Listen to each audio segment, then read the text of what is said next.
Hello friends, grammar tutorials. We have today prepositions. Very interesting and a very challenging subject for us, a topic for us, isn't it? Prepositions. Now the first point to note is that positions of occurrence. See, for example, you have the very common positions of occurrence is you will find in the forest. So in the forest. Okay, in a well, on the table, under the cot,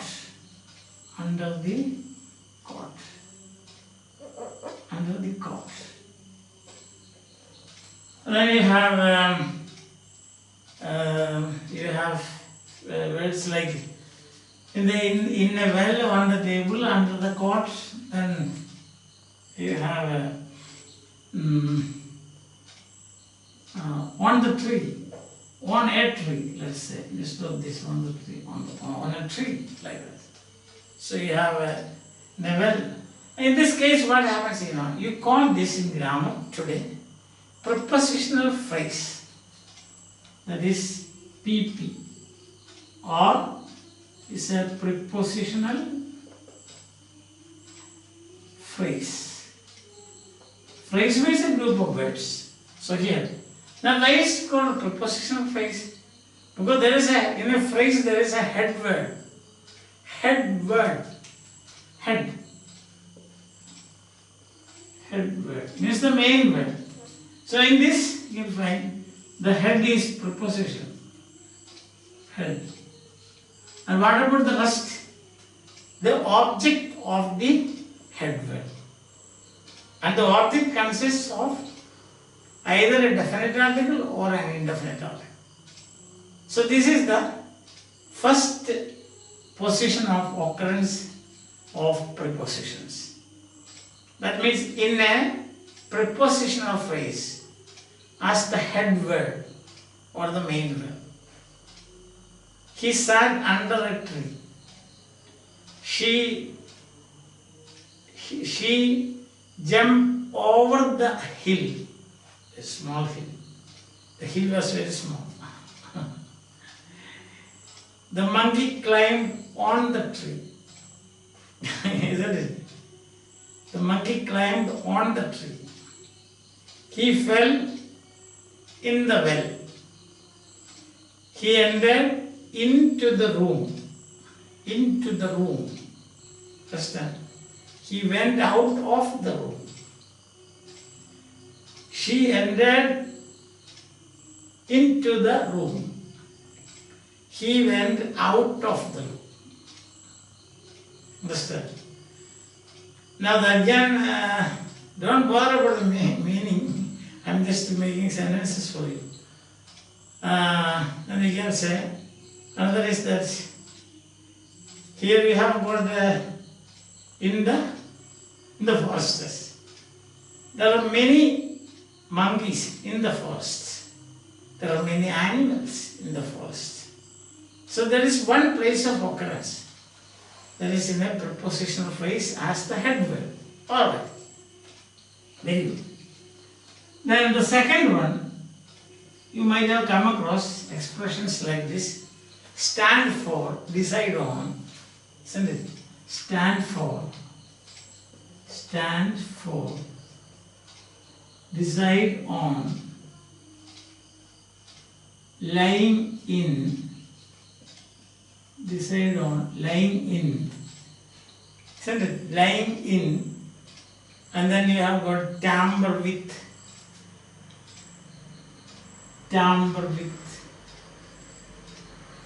isn't it? Worry about,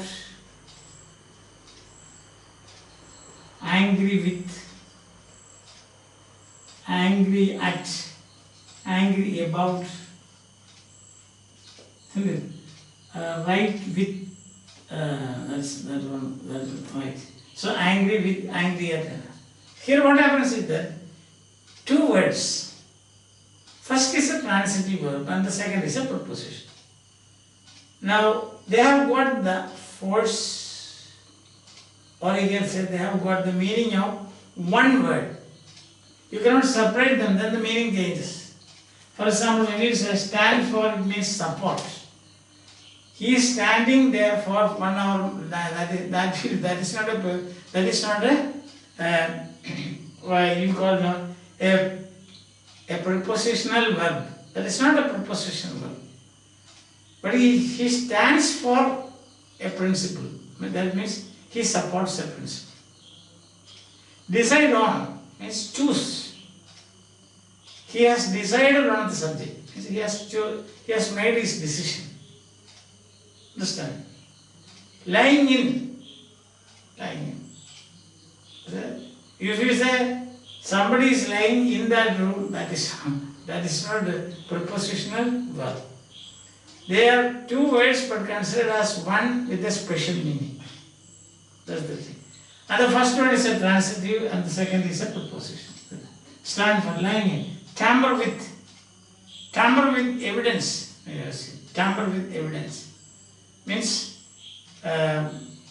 you play with or you try to change the evidence. That is tamper with. Worry about something. Angry with someone. Angry at somebody. Or angry about something.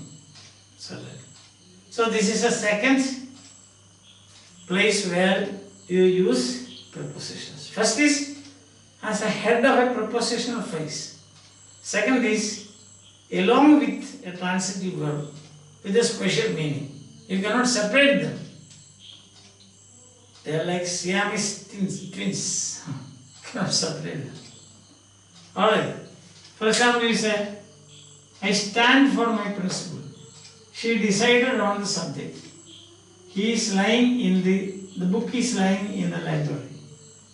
You cannot tamper with evidence. Don't worry about many things. Don't be angry with me. Don't be angry at me. Don't be angry about your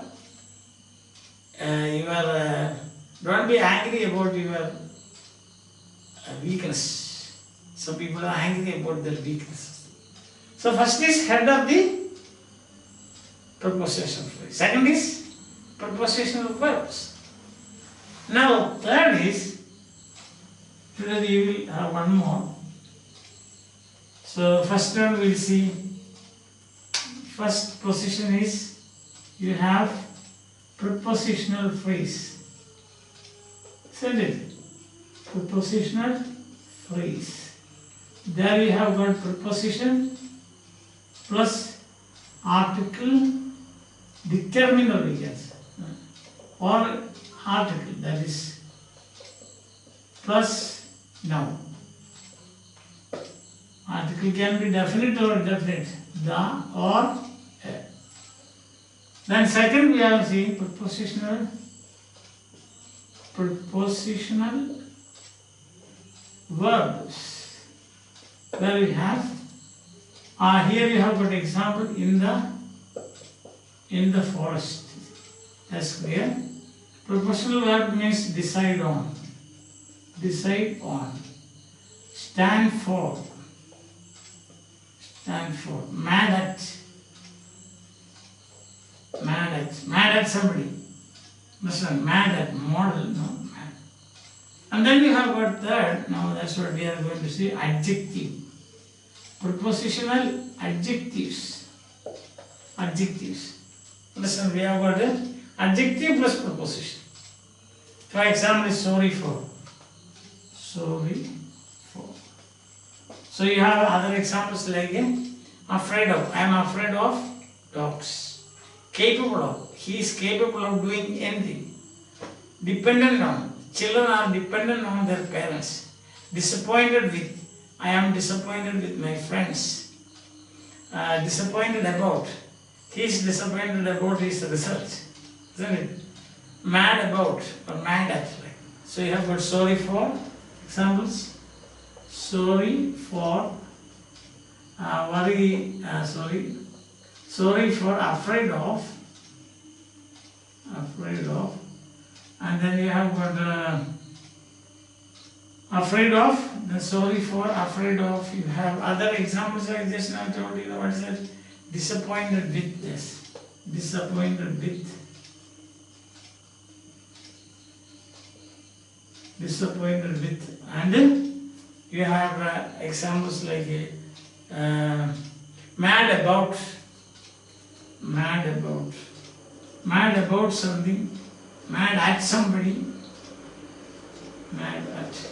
These are examples. So 3 places of occurrence we have seen today. I think that will be enough. Now what I would ask you to do is that you make as many sentences as possible, at least 10 for one. Say prepositional phrase, 10 sentences for prepositional verbs, and third 10 sentences for adjective with preposition. Alright, so clear? Hope you are getting some idea about prepositions. Mastering the use of prepositions in English is a challenge. Not only a challenge, it is worth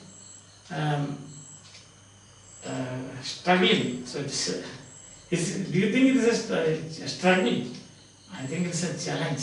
So let's take it as a challenge and see what we can do about these prepositions, which is of course very important in English, because English is an analytic language, not a synthetic language. See, in Latin there are no prepositions, isn't it? They don't make use of prepositions to connect the words in a sentence, because it is synthetic language. But English is analytic, so English requires the use of prepositions for connecting the words in a sentence. The strings of words, you have to connect them. See, if you have got he sat table, he sat table, how can you connect it? In Latin or Greek or Sanskrit, you change the forms of verbs, then it will be alright. But in English, you have to use preposition. So he sat on a table or on the table. He sat on the table, or he sat under the table. He stood on the table. He sat stood under the table. You cannot do. You cannot stand under the table. That is not possible. If it is a table with a very what you can say, a tall table, if you suppose it's like that, the legs are very tall, then in that case sometimes you may be able to stand under the table, but why should you worry about all those things? Don't worry about standing under the table. You sit under the table. Okay. Or you hide under the table. That can be done. Alright, and then you have got a number of prepositions with the number of adjectives with prepositions, and that is, as we have seen, afraid of, carry along. So carry along would be verb, isn't it? Carry along. Afraid of. Then you have got disappointed, angry, worry about. Then what else you have got? You have got a number of them, plenty of them. So you can make sentences, as many sentences as possible, and that's what you have to do. That's what I would like you to do. Okay, and then till we meet again. Bye. Have a nice time. Take things easy. Don't worry.